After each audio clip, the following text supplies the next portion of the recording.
Story number 1. The Man Who Never Got Off. I've been driving the late-night subway for almost 9 years now. It's quiet work, predictable. You get used to the rhythm, the squeal of wheels against metal, the dull hum of fluorescent lights, the automated announcements echoing down empty platforms. Most nights are uneventful, just the occasional drunk, a sleepy commuter, or someone trying to stay warm. You learn not to ask too many questions. You do your route, keep your eyes forward, and get through the night. That's how I always liked it. Simple, routine. Until I noticed the man who never got off. I first saw him on a Tuesday, late fall. The air had that sharp chill to it, the kind that makes your knuckles crack when you grip the rail too tight. He was sitting in the last car, fourth seat from the end, black coat, thin build, pale hands resting neatly on his knees. I only glanced at him when I walked through during my end-of-line check. He didn't look up. I thought nothing of it. You'd be surprised how many people ride to the end of the line just to have somewhere to sleep. But the next night, he was there again. Same seat, same coat, same posture. Still didn't look at me. This time I said something. "We're at the end, sir. You got to get off." Nothing. Not a twitch. Just staring forward. Eyes locked on the back of the empty seat ahead of him. I cleared my throat louder this time. "Sir, train's done for the night." Still nothing, not even a blink. Eventually, I called in security. The guy stood up on his own when they showed up, walked off without a word, didn't resist, just moved slowly like his legs were stiff from sitting too long. They shrugged it off, said he was probably just out of it. But then it happened again and again. Every night that week, same time, same train, same seat. Always the last run, always silent, always staring forward. I asked the other drivers if they'd seen him, but no one else had. He only seemed to show up on my shifts. It started getting to me, the way he sat so still, like he was waiting for something, or someone. One night, I decided to watch him more closely. After we left the second-to-last station, I killed the lights in the last car. Not enough to raise alarm, just a flicker. An excuse to walk back there. He didn't move when the lights dimmed. Didn't shift. Didn't glance at me when I entered. I stood near the door pretending to check a panel. I could hear his breathing. It was slow, controlled, too controlled. I spoke up again. "You all right back here?" He turned. Just his head, slowly, like it weighed more than it should. His eyes locked on mine for the first time. They weren't blank. They weren't threatening. They were calm. Too calm. Like he wasn't really looking at me, but through me. Then he smiled. Not wide. Just a small, tired curve of the lips. He whispered something I couldn't hear. I leaned in slightly, but he turned his head forward again before I could catch it. When we reached the final station, he stood up on his own and walked off. I didn't sleep much that night. Next few shifts, I started dreading that last run.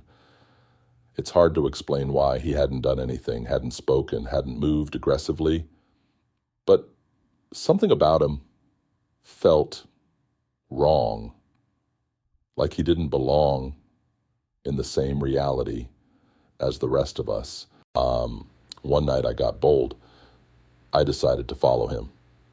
After we pulled into the last stop and he stepped off, I left the train and trailed behind at a distance. He moved slowly, never turned around, passed through the turnstile without paying. No one stopped him. He walked down one of the older corridors, the kind we don't use anymore. The signs were peeled and the tiles yellowed. The lights overhead buzzed faintly and flickered in sequence as he passed beneath them. I stayed back. He reached a rusted service door at the end of the corridor, opened it without a key, and vanished into the dark. I didn't follow. I stood there for a long time, just listening. There was no sound on the other side of that door.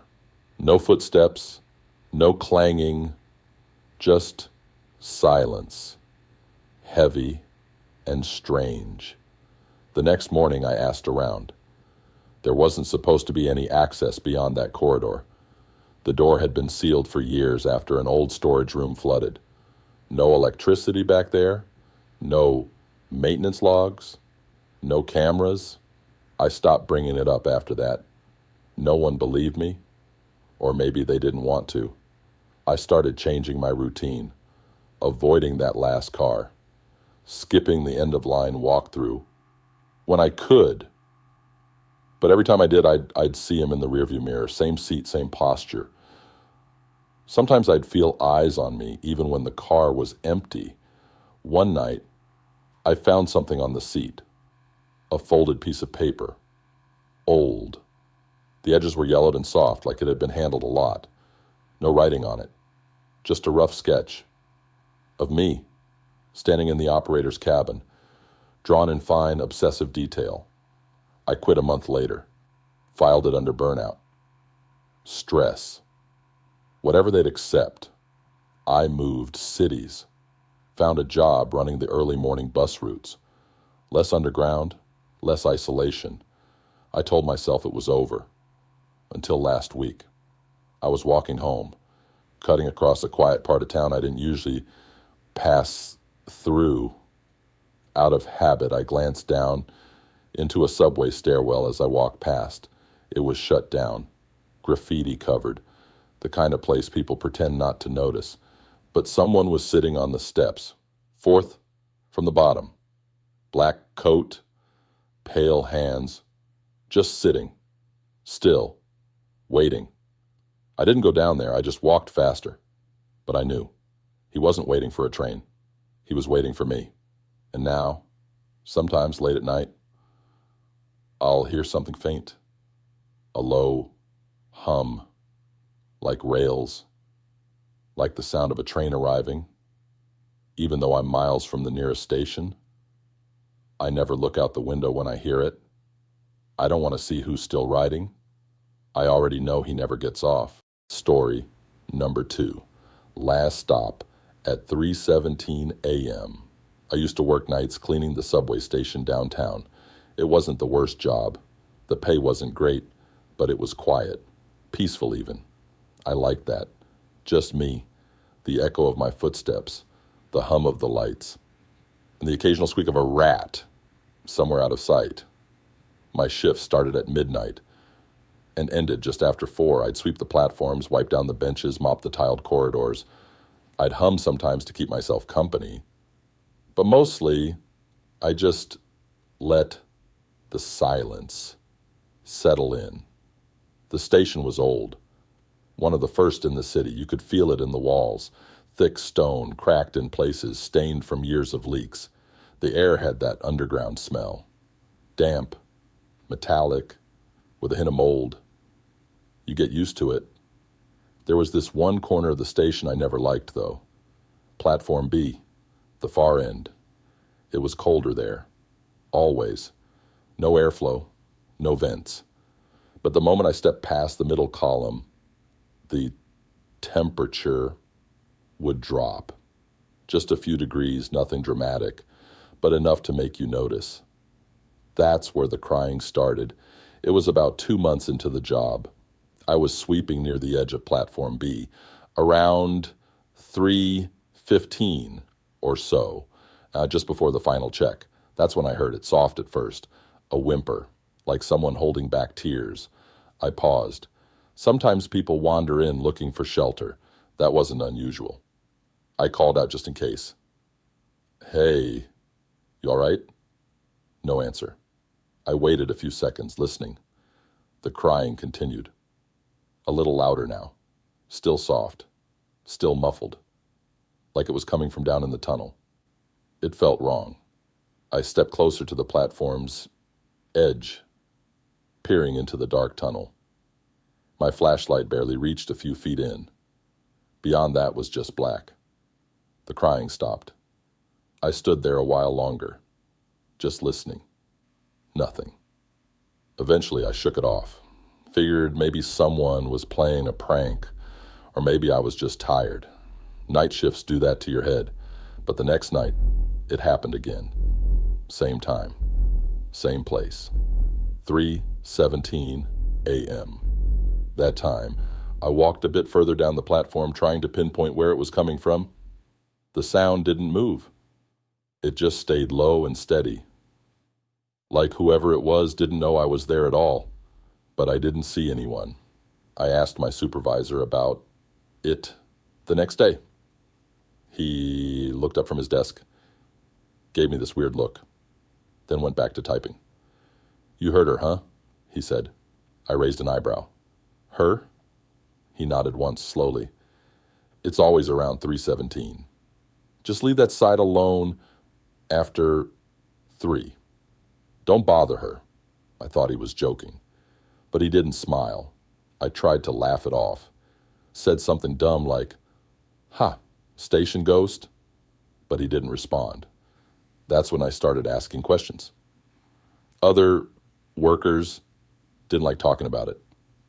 A couple pretended they didn't know what I meant. One guy, Derek, was more honest. He told me a girl had jumped in front of a train there over 40 years ago.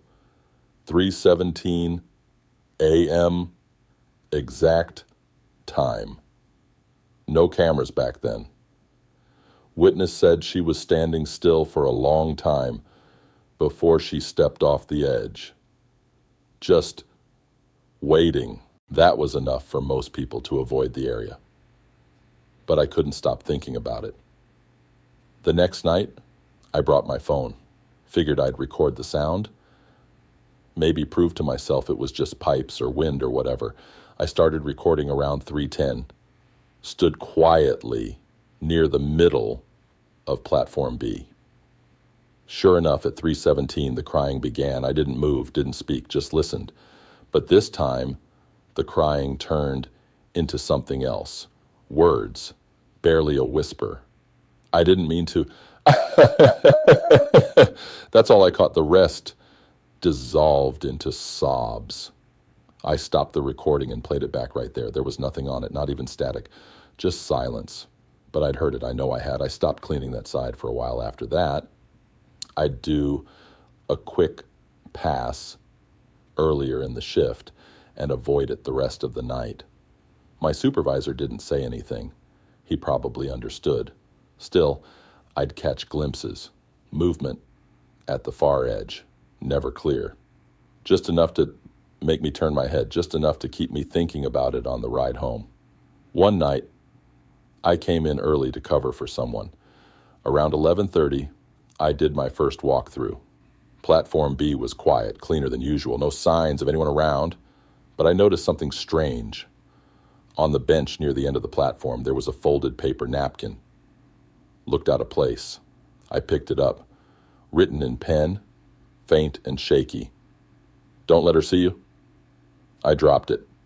I didn't want to believe it meant anything, but I kept my distance that night. 2 weeks later, I stayed late. Trains had been delayed, and the schedule shifted. I was cleaning the stairway when I heard an announcement over the PA. Last train arriving at Platform B. That didn't make sense. We never had a last train scheduled that late. I checked the clock. 3:16. I froze. Then I heard it. The crying. But louder. Closer. I moved slowly toward the platform. Heart thudding in my chest. The lights on the far end began flickering, one by one, like something was moving beneath them. The air got colder. I stopped at the middle column, the same one I always avoided stepping past. That's when I saw her, at the edge of the platform, just standing, hair long and tangled, back to me, pale arms limp at her sides.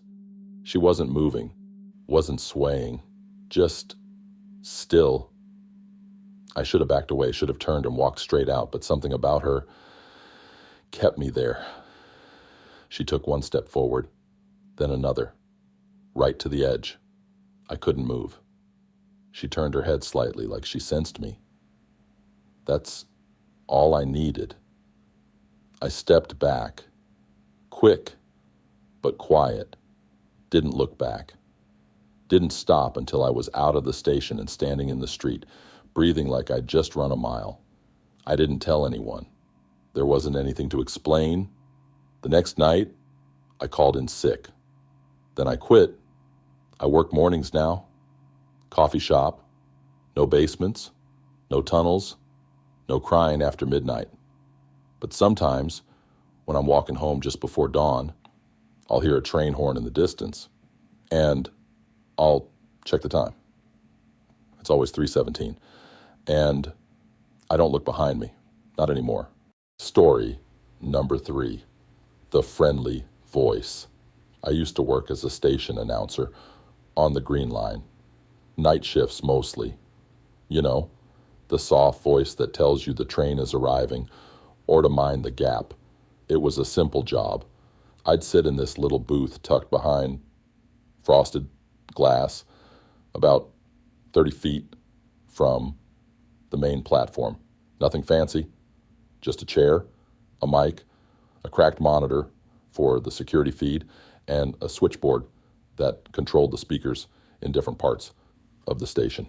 The kind of job where you bring your own thermos and hope the hours go by quickly. Nights were quiet, a few late commuters, the occasional drunk mumbling at the ticket machine, but mostly it was just me and the mic. Next train arriving in 2 minutes. Please stand behind the yellow line. That was my go-to.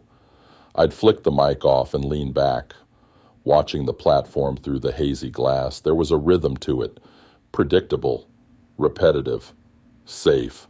The voice came on a Thursday. At first I thought I was hearing an echo. I'd finished the announcement, switched the mic off, and just as I leaned back, I heard it again. Software. Clear. Next train arriving in 2 minutes. Please stand behind the yellow line. Same words. Same tone, but not mine. It sounded like me, sure, but thinner. Like it had been filtered through something. I checked the mic light. Office. I glanced at the speakers overhead. Silent. The monitor showed no one on the platform. I rubbed my temples and figured maybe I was tired. The mind plays tricks in quiet places. But it happened again the next night. Different words this time. Please watch your step while exiting the train. I hadn't said that yet. I sat there staring at the mic in my hand. The light flickered for a second, just a blink, and then it stopped. I stayed late that night, going over the system. Checked the wiring under the console, looked at the old fuse box. Everything looked normal, as far as I could tell. The next few days were quiet. I started thinking maybe it was a glitch, or maybe some pre-recorded line looping back in. But something changed the following week. I had just finished the 1:30 a.m. call when I heard it again. But this time, the voice came quicker, only a breath behind mine. Please stand behind the yellow line, I said. And immediately after, please stand behind the yellow line, it whispered. Same sentence, same cadence, just off, like it had been mimicked, not played. I stepped out of the booth and walked across the platform, trying to spot any speaker left on. Nothing. No hidden radio, no prank equipment, just cold tiles and fluorescent buzz. When I came back, the booth light was on. I hadn't left it on. I remember standing there, just staring at the door for a long time before going back in. I told my supervisor, not everything, just enough to make it sound like a technical issue.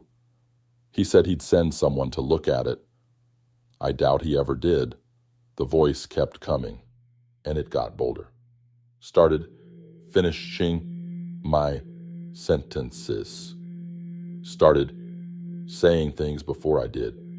Next train arriving. I'd start. In 2 minutes, it would finish. Sometimes it spoke when I didn't say anything at all. Once, during a quiet lull, it said, "He's watching." I froze. I checked the mic. Off. The speakers.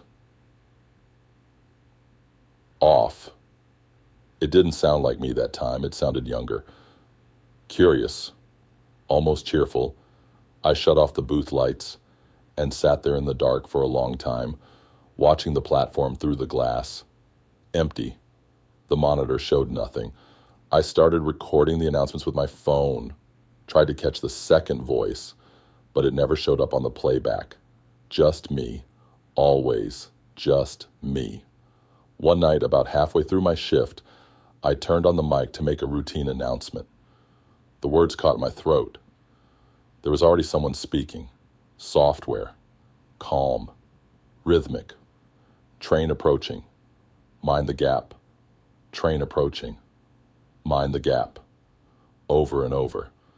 The mic light wasn't on, but the voice came from inside the booth. Not through the speakers. Not from outside. It was here. I didn't move. Didn't speak. I just sat there, staring at the empty corner of the room. The voice kept going, like it didn't know I was there. Or maybe it did. Eventually, it stopped, mid-sentence. Silence. I waited for a sound. A shift. A breath. Nothing. I don't remember the rest of the shift. Just that I didn't speak again until my relief came at 4 a.m. I walked out without saying a word. I started dreaming about the voice after that. It wasn't speaking in the dreams. It was just there, watching, from behind the glass. Sometimes I'd wake up and think I heard it whispering from the hallway outside my apartment. I unplugged my home intercom system. Didn't help. The final straw was last Friday. I was doing a late call, something simple, routine. When I finished, I heard my name, clear, software, Aaron. I hadn't said my name out loud all night, but there it was, in my own voice, but slower, more careful. Aaron. I didn't answer. I sat very still. Then it asked, "Why are you here?"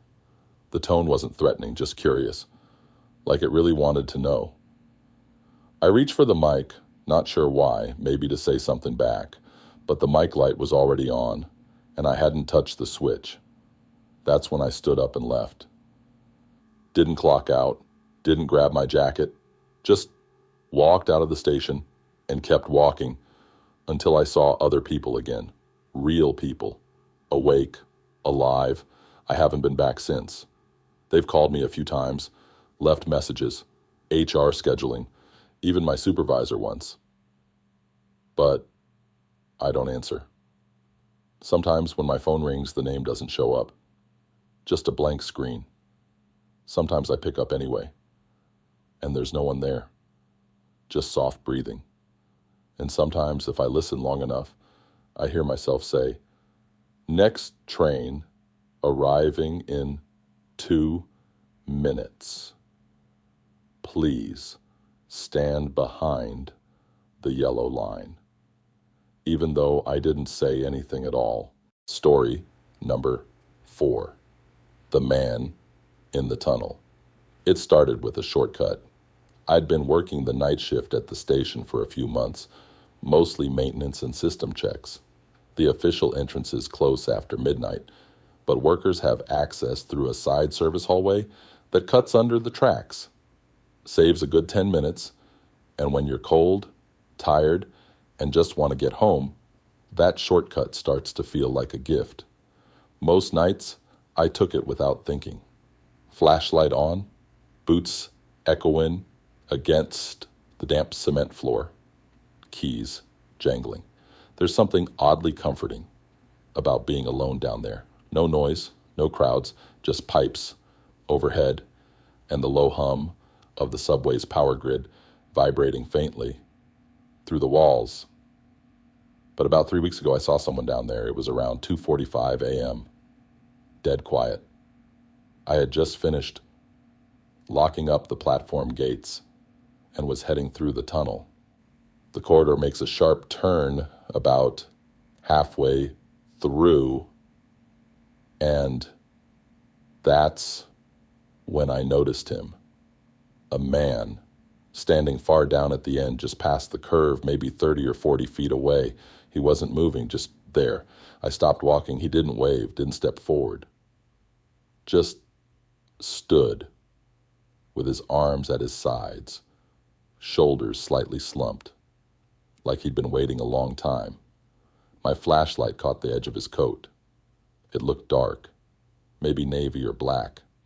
Heavy fabric, like something you'd wear in the rain. I called out, "Hey, you okay?" He didn't answer. I tried again, a little louder. Still nothing. That was the first time I noticed the air. It had gone still. Not cold, just heavy, like a pressure drop before a storm. I kept my flashlight pointed straight at him.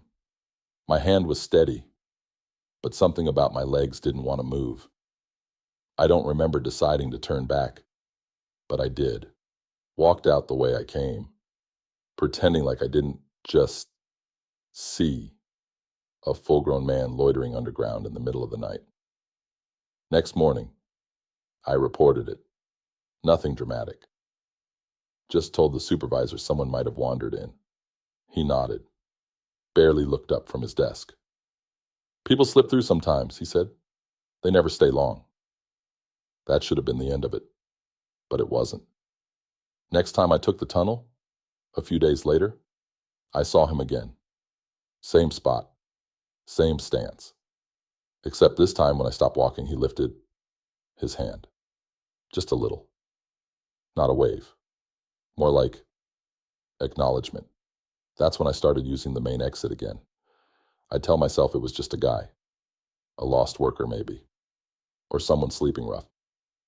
But deep down, I knew it didn't make sense. The tunnel is locked from both sides. Only staff have access. And no one ever passed me. I kept quiet about it. What would I even say? "He's just there," I'd have to explain. Not doing anything didn't seem like enough. Then one night I stayed late helping fix a power relay issue near the tracks. Around 3 a.m. I walked past the tunnel entrance and saw a faint light. It wasn't mine. It flickered slightly like an old flashlight with a dying battery, just enough to cast a pale circle on the floor ahead. I watched for a full minute. Nothing moved, but I had that feeling again. Tight chest, dry mouth, like something was staring right back at me. I told myself I'd had enough. I'd file a proper report, demand they check the security cameras. So I did. Next shift, I asked to review the footage from the corridor. The guy from the tech team was reluctant, said those cameras were old and half the feeds don't record properly. Still, he pulled it up for me. We fast-forwarded through 3 nights of footage. No man, no light, just an empty hallway. But I was there. You could see me, walking with my flashlight. You could see me stop, pause, back away. But the far end of the tunnel, just black, dead pixels maybe. The camera would stutter whenever I reached that curve, flicker, then resume as I left. I didn't argue, just nodded and left. But I started sleeping with the hallway light on after that. The last time I saw him was 5 days ago. It was my turn to shut down the old storage area near the tracks. A job no one really wanted. The place floods easily and always smells like rust and damp earth. I took the long way there, avoiding the tunnel. But on the way back, something pulled me toward it. I don't know why.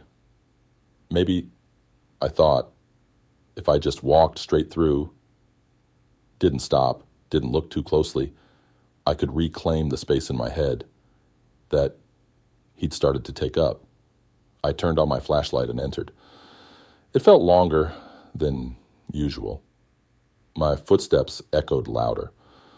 Walls seemed to lean in just a bit. When I turned the corner, he was already there. Closer this time. Not at the end. Only a few feet ahead. He looked normal. That's the worst part. Not distorted, not ghostly, just a man. Mid-40s maybe. Pale, tired. He looked like someone you'd see on your commute. Someone whose name you don't know, but you've seen them around enough times to recognize their face. He was looking right at me. And then he stepped back, just one step, into the wall. I blinked. Not metaphorically. I literally blinked, like something got in my eye. When I opened them, he was gone. No sound. No echo. Just gone. I stood there for a long time, staring at that section of wall. There was nothing unusual about it, no door, no panel, just old bricks and a bit of water damage. I haven't gone down there since. I take the long way home. Now, even if it rains. Even if it adds 20 minutes to my night. Sometimes, though, I catch myself glancing toward the tunnel entrance, like I expect to see that flickering light again.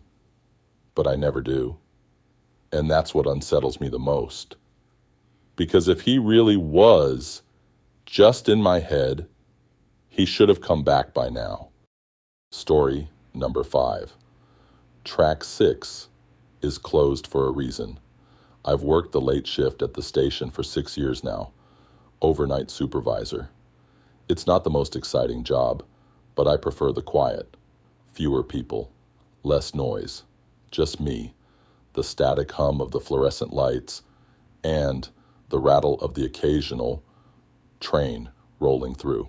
We're a smaller hub, built back in the 50s, 5 active tracks, a 6th that hasn't been used in decades. Track 6 sits at the far end, past a low barrier, and a faded sign that says, "No, access, maintenance only." Most of the newer employees don't even know it's there. You have to take a different corridor to reach it, one that dips slightly and feels colder than the rest of the station.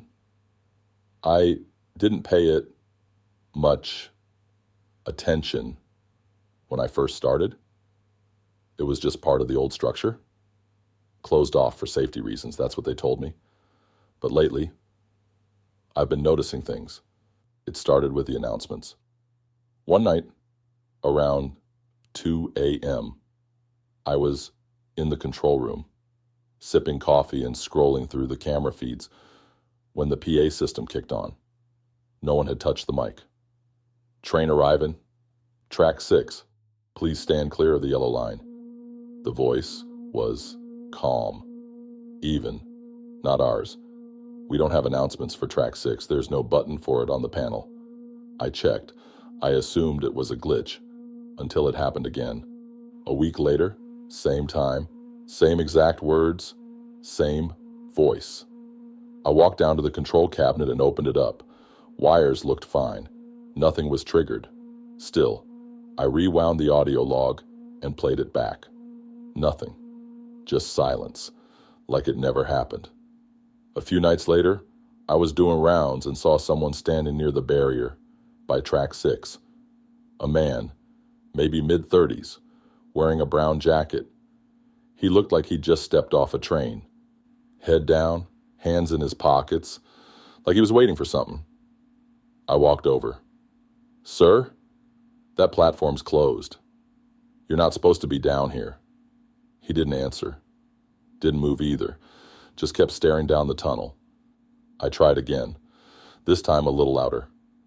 He turned slowly. Just his head. No surprise in his eyes. Just emptiness.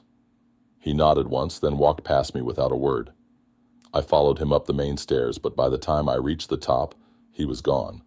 No exits had opened. No trains had arrived. He just disappeared. After that, I started keeping an eye on Track 6 more closely. Every few nights, the lights would flicker. The cameras in that section would cut out for a second or two. I'd get brief flashes of movement, shadows that didn't line up with any physical person. Sometimes, late at night, I'd hear footsteps on the feed, slow ones, like someone pacing. But when I checked the screen, the platform would be empty. Maintenance doesn't go down there anymore. I asked one of the older guys about it. Charlie. He's been here the longest. Worked here since the 80s. Quiet guy. Doesn't talk much. When I brought up track 6, he paused. You heard the announcement, didn't you? He said. I didn't answer. I didn't need to. He leaned forward a little and kept his voice low. Back in 1991, they shut it down after someone jumped. No warning, no signs, just stepped off the platform and waited. He paused again. The weird part wasn't that he jumped. It was that when they pulled the body out, they found someone else down there too. Another body. Unidentified. No clothes. No ID. No record. I asked why they didn't reopen it after. They tried, he said. But the trains kept stalling. Lights would cut out.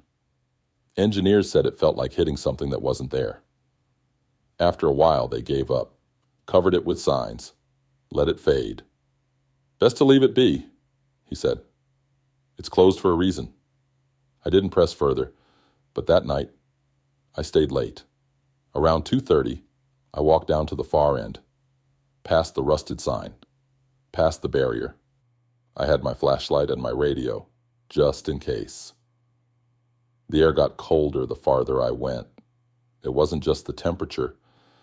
It was the kind of cold that settled into your chest, the kind that made your breath catch and your skin feel too tight. Track 6 looked like the others at first glance. Same concrete, same benches, same yellow warning line. But the light above it had a flicker, a slow, irregular pulse that cast long, dragging shadows across the walls. I stepped up to the edge. The tunnel beyond stretched into blackness. No sound, no echo, just silence. Then I heard it. Footsteps. Not mine. Slow, deliberate, coming from the tunnel. I backed away, raised my flashlight. Nothing. I waited. Long enough to feel stupid. Then turned to leave. Just as I stepped past the barrier, the PA crackled. Train arriving. Track 6. I turned and looked back. The tunnel was still dark, still empty, but I heard it. Faint at first. The low, metallic screech of wheels at the distant vibration of something moving under the earth. And then it stopped. No arrival, no train, just the sound of breathing behind me. I turned quickly, nothing there, but the flashlight caught something on the bench near the edge, a folded piece of paper. I walked over, unfolded it with numb fingers. It just said, "Don't wait for it." That was 5 nights ago. I haven't gone near track 6 since, but the announcements haven't stopped. Same time, same words, same voice that doesn't belong to any of us. And 2 nights ago, I saw someone else waiting down there. Not the man in the brown jacket. A woman this time. She was sitting on the bench, hands clasped in her lap, facing the tunnel. I watched her on the feed for over an hour. She never moved, never looked around, just waited. And then she was gone. One blink, and the bench was empty again. I told myself I wouldn't check tonight, wouldn't look at the monitors, wouldn't listen for the announcement. But here I am, watching, listening, and now I think I understand what Charlie meant. Some platforms are better left closed, especially the ones that still call people back. Story number 6. He knows when you're alone. I started working the closing shift last winter. Subway booth attendant. Midnight to 4 a.m. Not the busiest job in the world. Mostly you just sit answer a few questions, keep an eye on the cameras, and make sure no one slips past the turnstiles. After hours, my booth's tucked into the corner of the platform, half glass, half scratched up metal. You've probably seen 100 like it and never looked twice. Inside it's cramped, just enough room for a stool, a heater that barely works, and a monitor with the station feed. It's quiet at night.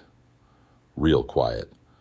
The kind of quiet where you hear your own breath, the buzz of the overhead lights, that low, distant hum of the tunnel. The way every sound feels louder just because nothing's competing with it. I didn't mind it, honestly. I liked being alone, at least I used to. It started with notes. The first one was on my booth window. I didn't notice it until halfway through my shift. Just a small folded piece of paper stuck to the outside glass with a smudge of tape. I stepped out, peeled it off, opened it. One sentence: I like when you're alone. No name, no handwriting I recognize, no explanation. I figured someone was just messing around. Drunks sometimes wander down before we lock the top gates. Some tag walls, some leave weird things behind. Nothing new. I tossed the note and didn't think much of it. 2 nights later, there was another. Same paper, same spot, same neat fold. This one said, you hum when you're bored. That one stopped me, because I do hum. Nothing loud, just soft little tunes under my breath, usually when I'm checking the monitors or waiting for the clock to move, but no one should have heard that. I don't use the intercom, and the booth's sealed. Mostly soundproof. I looked up at the cameras that night, just to check. There's one pointed at my booth, but the feed showed nothing. Just the usual gray, flickering angle of an empty platform. I told security the next day. They said they'd review footage, but nothing turned up. No one had been seen on the platform. No unauthorized access, nothing suspicious. They told me it was probably a prank and moved on. I tried to let it go. But once you feel like someone's watching you, it's hard to shake. A week later, I got a third note. This one was left inside. I found it on my stool when I returned from the bathroom. I was only gone 2 minutes. It read, you leave the monitor on camera 4 when you go. That was true. I always left it on 4 because it showed the entrance. Just in case anyone tried to sneak down while I was away, I checked the booth door. Still locked, still bolted from the inside. I checked the monitor. Camera 4 was off, just static. That's when I started to feel it. The sense that I wasn't really alone anymore. It was small things at first, the heater clicking off by itself, the lights dimming just a little when I looked away, the faint sound of footsteps, not in the tunnel, but right behind the booth, where no one should be walking. One night, around 3:40 a.m., I was nodding off when I heard a knock. Software. Just one tap. I sat up straight, stared at the glass. No one there. I waited, listened. Then the monitor on the left flickered. Camera 6, the service stairs, the one no one ever uses. There was a figure standing halfway down, not moving, not facing the camera, just standing there slightly hunched like he was waiting. I blinked, leaned in closer. The screen flickered again, and he was gone. I reviewed the feed. Nothing. Just a few seconds of black, and then it jumped back to normal. But I swear I saw him. Every night after that, I started noticing him more, always in the monitors, always still, always in the spots without sound. The worst was 2 nights ago. I was alone, as usual. No trains, no announcements, just the usual hum of late-night silence. The monitors were calm. Then camera 1, the platform, flashed, and I saw him, standing across from the booth, a little too far for detail, but I knew it was him. Same posture, same stillness. He wasn't looking at the train tracks. He was looking at me. I stood up slowly, turned toward the booth window. Empty. Nothing outside. I looked back at the monitor. Gone. I stayed standing the rest of the shift. Didn't use the bathroom. Didn't hum. Just watched. At 3:57, I found another note tucked under the corner of the monitor. You look tired tonight. That was it. I didn't hear a door open. Didn't see a hand. Nothing. Just the note. And he knew when I left the monitor on. He knew when I hummed. He knew when I went to the bathroom. And now he knew how I looked. Last night, I asked to be reassigned. They said no one else wanted the overnight shift. Said it was mine for now. I told them someone was sneaking in. They reviewed the footage again. All the monitors are working fine, they said. No one else has been seen. No one else has reported anything. But I know what I've seen. I know what I've heard. And I know, deep in my gut, that he's still watching. That he only comes when it's late, when the monitors flicker, when the station goes quiet, and when I'm completely alone. There's no note tonight, but I think I hear him. He's right outside the booth, and he's waiting. If you felt that chill down your spine, you're not alone. If you enjoyed the story, make sure to like the video, subscribe to the channel, and hit the bell icon so you never miss a quiet horror in the dark. Check out the other creepy stories appearing on your screen right now. And if you've ever had a strange experience of your own, share it in the comments below. We're listening.